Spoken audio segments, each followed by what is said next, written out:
আসসালামু আলাইকুম, সবাইকে আন্তরিক স্বাগতম ইরফানস লাইভ মিক্স ইউটিউব চ্যানেলে। আজ 3 নভেম্বর 2025। চলুন দেখিনি আজকের ডিএসসি ট্রেনিং সেশনের সারসংক্ষেপ, আগামীকাল 4 নভেম্বরের সম্ভাব্য দিক নির্দেশনা আর বিনিয়োগকারীদের জন্য কিছু পপুলার স্টকের সাদাসিধা ব্যক্তিগত ভাবনা। আজকের বাজার বিশ্লেষণ। গতকালের ভিডিওতে বলেছিলাম বাজার পজিটিভ হতে হলে প্রথমেই 2 তারিখের উচ্চতা 5153.95 ভাঙতে হবে। এরপর যদি বাজার 5159 টাচ করে তাহলে গতি বাড়বে, আর সেখান থেকে সহজে 5171 5184 অঞ্চলে পৌঁছাতে পারবো ইনশাল্লাহ। কিন্তু বাস্তবে দেখা গেল সারাদিন চেষ্টা করেও 5153.95 ভাঙতে পারেনি বাজার। ডিভিডেন্ড অ্যাডজাস্টমেন্ট আর সেল প্রেশারের কারণে দিন শেষে আবার নেগেটিভে ফিরে এসেছে। এমনকি সূচকের বড় পতনে 5100 লেভেলটাও ভেঙে গেছে। তবু আমি আশাবাদী, কারণ বাজারে সবসময় তার নিয়মে চলে। আমরা শুধু সেই নিয়ম বুঝে সিদ্ধান্ত নিতে পারি। বাজারকে কেউ কন্ট্রোল করতে পারি না, কিন্তু বুঝে চললে ক্ষতি অনেকটাই কমানো যায়। আগামীকাল 4 নভেম্বরের সম্ভাবনা। আগে থেকেই বলে আসছি, বাজারে এখনও একটা কারেকশন পেন্ডিং আছে। যাদের হাতে ক্যাশ আছে তারা 5030 থেকে 5050 অঞ্চলে সুযোগ খুঁজে নিতে পারেন। তবে প্রথম শর্ত, বাজার যেন 5043 ক্রিটিক্যাল সাপোর্ট ভাঙতে না পারে। আর যদি 5026-এর নিচে নেমে যায় তাহলে নতুন করে রিভিউ করতে হবে পুরো পরিস্থিতি। দেখা যাচ্ছে বাজার এখন একটা ডাউন ট্রেন্ড চ্যানেল ধরে চলছে এবং এর রিফ্লেকশন আমরা প্রায় সব স্টকেই পাচ্ছি। তাই আজ কিছু পপুলার ডাউন ট্রেন্ড স্টক নিয়ে সংক্ষেপে কথা বলবো। সোনালী আঁশ।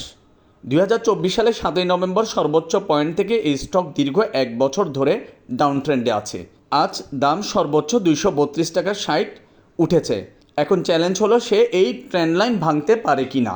যদি না পারে আবার নিচে নেমে যাবে, ট্রেন্ড লাইনের সাপোর্ট নিয়ে আবার উপরে উঠবে। একসময় সেই বাধা ভেঙে বের হবেই, তবে সেটা সময় সাপেক্ষ। তাই বাজারের ট্রেন্ড বুঝে চলুন, হুজুগে বা কারো কথায় ট্রেন্ড করা থেকে বিরত থাকুন। আসুন দ্বিতীয় স্টকটি নিয়ে কথা বলি, জিমিনি সি ফুড। আজ ঠিক ট্রেন্ড লাইন বরাবর গিয়ে রিজেকশন পেয়েছে। 26 আগস্ট 2025-এর উচ্চতা থেকে একটা স্পষ্ট ডাউন ট্রেন্ড চ্যানেল তৈরি হয়েছে।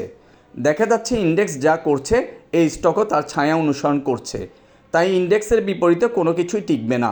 যদি টিকতে চায় তাহলে ট্রেন্ড লাইন ভাঙতে হবে। 3 নম্বর স্টক মুন্নু এগ্রো। 8 সেপ্টেম্বর 2025-এর সর্বোচ্চ প্রায় 425 টাকা ছুঁয়েছিল। তারপর থেকে ডাউন ট্রেন্ডে। অনেকে লো পেড গেম নিয়ে অনেক যুক্তি দেন, কিন্তু বাস্তবতা হলো ইন্ডেক্সের বিপরীতে কিছু হয় না। যেদিন এই স্টক ট্রেন্ড লাইন ভেঙে সাপোর্ট নিবে সেদিন থেকেই এটা প্রমিসিং বা পটেনশিয়াল স্টক হিসাবে গড়ে উঠবে। 4 নম্বর স্টক সোনালী পেপার। যেভাবে ইন্ডেক্স তার উচ্চসীমা ও নিম্নসীমায় বন্দি, ঠিক একইভাবে এই স্টকও সেই রেঞ্জের মধ্যেই ঘুরছে। যদিও ইন্ডেক্স তার নিম্নসীমা ভেঙে ফেলে তাহলে এই স্টকও দর হারাবে। তাই সময় বুঝে সিদ্ধান্ত নেওয়াই বুদ্ধিমানের কাজ। আসুন সবচেয়ে পপুলার স্টক খান ব্রাদার্স নিয়ে আলোচনা করি। এর চার্ট সুন্দর একটি চ্যানেল দেখা যাচ্ছে, যা অবশ্যই ডাউন ট্রেন্ড চ্যানেল।